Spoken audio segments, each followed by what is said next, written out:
జాతీయ సైన్స్ డేను పురస్కరించుకుని పోలవరంలో పలు వైజ్ఞానిక కార్యక్రమాలు ప్రజ్ఞ సాహితీ ఘనంగా నిర్వహించింది. రామన్ ఎఫెక్ట్ గా ప్రసిద్ధి చెందిన శాస్త్రీయ సిద్ధాంతాన్ని ఆవిష్కృతమైన రోజును జాతీయ సైన్స్ డేగా జరుపుకోవడం తెలిసిందే. ఈ సిద్ధాంత ఆవిష్కృతమై సర్ సివి రామన్ కు పూలమాల వేసి నివాళులర్పించారు.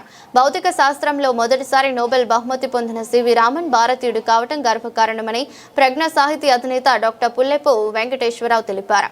కార్యక్రమంలో ఎం మూర్తిరేవు, యజ్ఞశ్రీ, సుజాత, సరళ, డి సత్యబాబు, టి మాణిక్యాలరావు, ఆకుండ శ్రీనివాస్ పాల్గొని ప్రసంగించారు.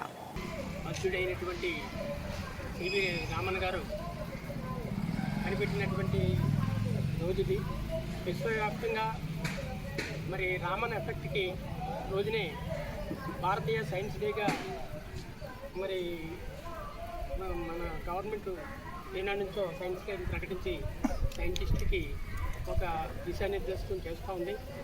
మరి భారతదేశంలోనే కాకుండా ఆసియా ఖండంలోనే మొట్టమొదటి నోబెల్ బహుమతి పొందినటువంటి వ్యక్తి ఆయన. మన దక్షిణ భారతదేశానికి సంబంధించిన పొందికతను. అలాగే మరి ఫిజిక్స్లో కూడా ప్రపంచవ్యాప్తంగా మొదటిసారిగానే ఆయనకి నోబెల్ బహుమతి వచ్చింది. ఒకే నోబెల్ బహుమతి రెండు స్థాయిల్లో కూడా మనం పరిగణించడం జరుగుతూ ఉంది.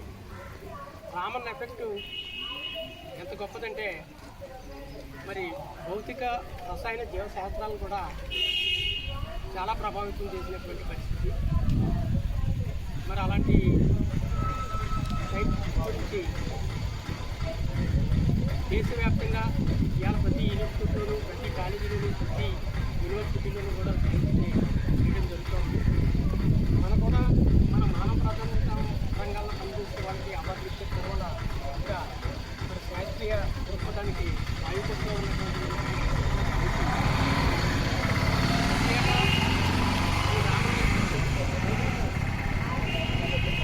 ఈ సైన్స్ డే కార్యక్రమాల్లో మనం అనేక రకాల కార్యక్రమాలు చేయడం జరుగుతుంది.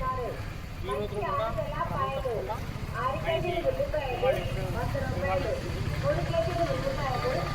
మరి భావితరాల సైన్స్ని కేంద్రసమాజ శక్తులు అనువనువున అడ్డుకుంటున్నప్పటికీ కూడా మరి మరింత ముందుకెళ్ళటానికి ఈ యొక్క సివి రామన్ లాంటి వ్యక్తుల్ని ఆదర్శంగా తీసుకుని యువ సైంటిస్టులు మరి ముందుకెళ్ళవలసినటువంటి పరిస్థితి ఉంది. మన ఆంధ్రదేశంలోనే ఇప్పుడు దాదాపు 330 మంది సైంటిస్టులు ఉన్నారంటే అది గొప్ప పరిణామం అని మనం పరిగణించాలి.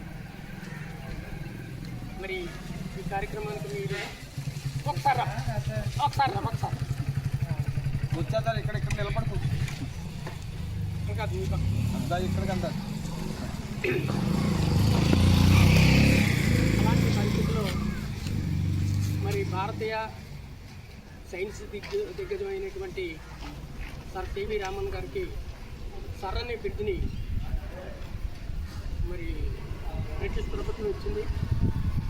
కర్ణాటకలో అయితే 26 ఎకరాల స్థలాన్ని మైసూరు రాజా వారు మాట్లాడటం జరిగింది. ఇంకా సైన్స్ ముందుకుపోవడానికి దేశం గర్వించదగ్గ సివి రామన్ గారి యొక్క జీవిత చరిత్రని, ఆయన సాధించినటువంటి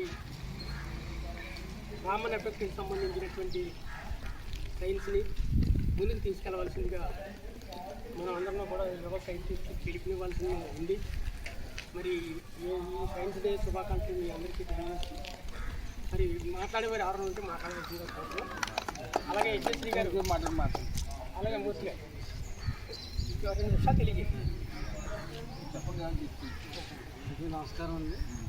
ఈరోజు జాతీయ సైన్స్ దినోత్సవం.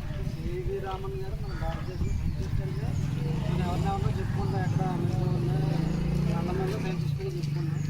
మన భారతదేశంలో పుట్టి రామన్ ఎఫెక్ట్ అనేది కనిపెట్టాడు. ఇది ఫిజిక్స్ సంబంధించిన ఫిజిక్స్లో ఎవరికి కనపడదు. ఏదైనా డీజిల్ ఇంజినో లేదంటే హెలికాప్టర్ కనిపెడితే అది వాడుకలు ఉంటాయి. కనిపెడితే అది మనం వాడతాం కాబట్టి దాన్ని ఇది కనిపెట్టాడు పలానా శాస్త్రవేత్తలు చెప్పుకుంటాం. దీన్ని కనిపెట్టింది ఏంటంటే రామన్ ఎఫెక్ట్ అనే ఒక స్పెక్ట్రమ్ గురించి కనిపెట్టడం జరిగింది. మన భారతదేశం తమిళనాడు రాష్ట్రానికి చెందిన వ్యక్తి మన దేశానికి గర్వకారణం అనమాట. దీనికి నోబెల్ బహుమతి ఇచ్చింది. రామన్ ఎఫెక్ట్ కనిపెట్టిన దానికి నోబెల్ బహుమతి అనేది వచ్చింది. ఈ ఫిజిక్స్ సూత్రాలు ఎలా ఉంటాయంటే చాలా గమ్మత్తుగా ఉంటాయి. మనం ఇంటర్మీడియట్ ఫిజిక్స్లో కానీ ఉండి అలా ఒక ఎగ్జాంపుల్ తీసుకుంటే ఒక రోడ్ రోలర్ని లాగగలము, లేకపోతే లాగడం తేలిక, తీయడం తేలిక. అది చూస్తే మనకి ఏమనిపిస్తుందంటే ఇదే రోడ్ రోల్ మనం ఎక్కడ లాగుతాం, మనం ఎక్కడ దోస్తాం అంటే ఫిజిక్స్, అది ఫిజికల్ లా అనమాట. ఫిజిక్స్ సంబంధించి భౌతిక సూత్రం. అదే ఒక వేగంతో వెళ్ళేటట్టు వాడు అదే ఆపోజిట్ వేగంతో కింద పడితే అది ఏం కాదు. ఇది ఏంటంటే ఫిజిక్స్ లా. ఇలాంటి రామన్ ఎఫెక్ట్ కూడా స్పెక్ట్రమ్ గురించి చెప్పడం జరిగింది. అది చాలామంది చదువుకున్నా కూడా అర్థం కాదు రామన్ ఎఫెక్ట్.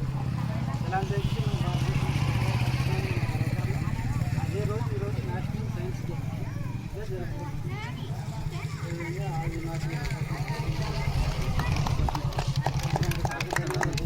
ఫిజిక్స్ చాలా తక్కువ ఉంటుంది. అందరికీ ధన్యవాదాలు.